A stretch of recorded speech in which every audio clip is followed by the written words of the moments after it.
We have alternate universes, dead superheroes, and future visitors. Better hope you like Image this week. On top of the stack.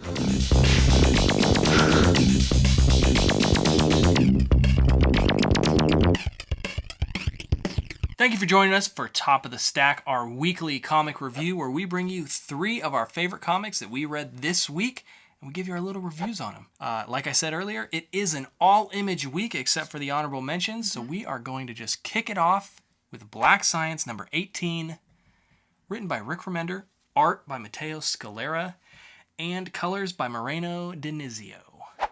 Now, this one, anyone who's been keeping up with this is about time travelers. They have this arc that gets them to all these different dimensions, alternate realities. In the last issue, we saw Grant, the scientist, find what's called the God World. And in this one, we see him enter this alternate universe where there's animal people and people alike in a bar conversing. Yeah, I thought that was a cool world. Yeah, it's very interesting.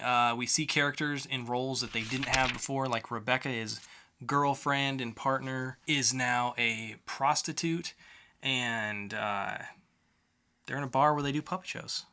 What more could you want out of a comic? I know, that sounds like my kind of world. Yeah, but anyway, he gets visited it's almost like the Ghost of Christmas Past.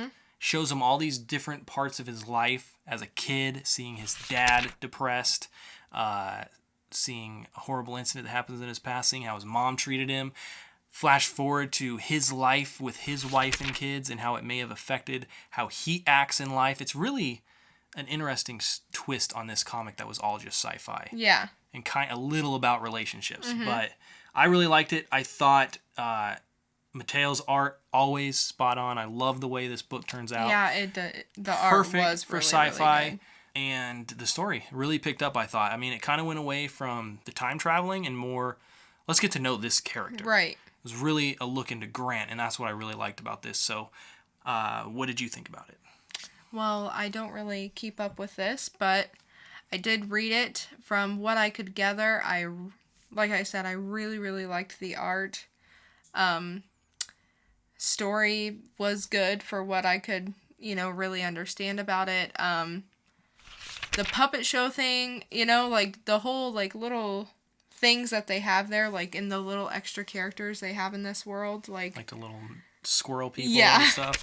Yeah, like it's pretty cool. It's almost like looking through one of those books where you're what is that, where you try to find the little, like, find the white screwdriver, and it's like in this huge, I don't know what, I have no idea what you're talking about. I Spy. Oh, okay. I Spy. It was like one of those books. You, like, find all these little characters, but it's like the Star Wars Cantina.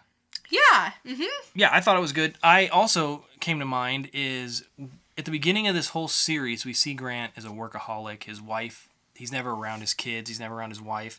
In this issue, we see his father, who's also a scientist, who's never really getting anywhere because he's so involved with his projects. His wife is saying, "Oh, you're nothing but a loser," And we see that may probably why Grant is the way he is and so obsessive over his work. Me personally, I really like this one. I'm going to be giving this a Christian Bale. I'll go with a Michael Keaton on this. Okay. So Black Science number 18 is getting a Christian Bale and a Michael Keaton from Geek'd Up. Which leads us to Plutona number 3 by Jeff Lemire, Emmy Lennox, and colors by Jordi Belair. So, what did you get out of this? Basically, I got that Mai is a hateful bitch, Ray is a bully, and Teddy is a psycho. Teddy is a psycho. Teddy is a psycho. I'm pretty sure. Which is almost slightly, I wasn't really expecting what happens at the end of this issue, which I won't go in depth into that. Ted, you need to read this issue and see what kind of state of mind Teddy's in. And honestly, it gets me intrigued for the next one, because I want to know if what he's trying to do is going to happen. It's not. I know, but but what if it did? Anyway, so basically we get a little more in depth with the characters. With Diane, we kind of tell that she's a super nice person, like we saw in the first issue, and Mai is just a poser and super like flip-floppy with who she's around. She just wants to be a cool kid. Yeah, and like we even saw that there's a text messaging sequence, and Mai and Ray were talking, as well as Mai and Diane were texting back and forth, and Ray calls Diane Chubbs, and Mai just says LOL. But yeah, I thought it's interesting the character work in this, especially with her and Teddy. Yeah, Teddy just goes wild. Creep. Yeah, he's a creep.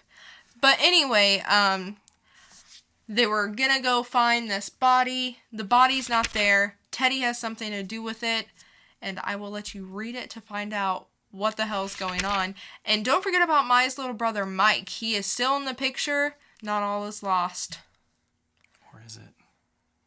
So what are you giving this one? Plutona, number 3. I'm gonna give it a Michael Keaton.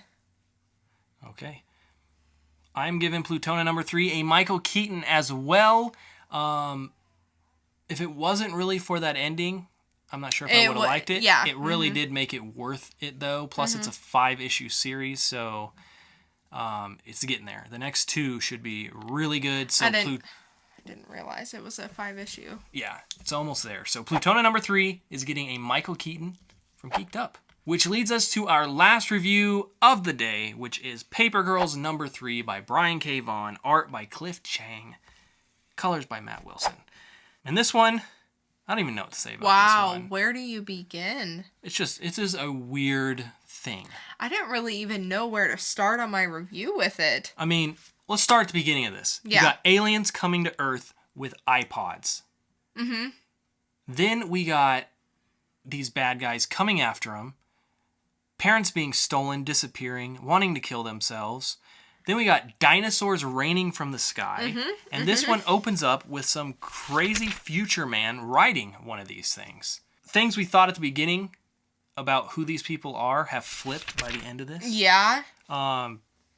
We don't know where any of this is coming from. We just got some paper girls and some crazy sci-fi horror shit, and they don't know what to do. Yeah. Some shit goes down, as we saw from the last issue. Mac's mom is about to blow her brains out, and it goes blam. We see what happens there. Maybe not be so good for our paper girls. I know, our poor little paper girls. But honestly, like, this issue had me like, what the fuck? Yeah, our main girl, Erin, is in a predicament, and she starts having a dream about Ronald Reagan also being shot, telling her, don't worry, not all people who get shot die. And she's in this weird thing, and Erin goes, why is God letting this happen to me? And he goes, oh, it's just like when you were a kid. It's just like Santa Claus. Almost like, there is no God. Haven't you learned already? It's just I didn't really weird. pick up on that, but now I get it. Yeah, he says, we've known since we realized it about Santa. So what that? We know Santa doesn't exist, so what are you trying to say? I don't know. There's some weird things in this that I want to know where they're going, because it is a very weird thing. It's like, what was Brian K. Vaughan thinking? Like, a lot of good shit. I know. But I mean, like, where is this going to end up is, like, how is this going to end, you know? It's just, I'm thinking there's maybe many finally, aspects. We don't know if it's we're pretty sure it's not a miniseries. It's an ongoing. It hasn't said, like, so-and-so, so-and-so. But what if this is all... Because you remember at the beginning, she's having this weird, crazy dream about the apple. And she wakes up and she starts her first day. What if she's just dreaming this whole thing? I don't know. It's just so bizarre. That's true. She has first day jitters. Yeah. I hope it's not a dream, because it's really interesting. Yeah. But anyway... So what are you giving this one? I'm giving this one a Christian Bale. I am giving it a Christian Bale as well. That's Paper Girls number 3 by Brian K. Vaughan, Cliff Chang, and Matt Wilson. And it's getting a Christian Bale from Geek'd Up. Which leads us to our honorable mentions for the week. Them being Star Wars number 13, which continues the Vader Down arc of the whole Star Wars story. This time it's written by Jason Aaron. And also the opening of Robin War and Robin War #1, which shows our Robins from We Are Robin, also from Damien, Todd, all of them. They all come together to try to, basically, Gotham is trying to destroy the Robins. Oh, okay. Because, well, might have something to do with the Court of Owls, but that is all I'm saying. You should also read that one if you're into DC and their universe. But that's it for the top of the stack this week. I hope you liked our reviews. I hope you picked those up if you think they are worthy, which we do. Mm-hmm. And our honorable mentions. You can find us on Instagram, Twitter, Vine, and Facebook. Make sure you give us those thumbs up and subscribe on YouTube. But until next time, keep that conversation going. And remember to always stay geeked up. And always hug a xenomorph. Always.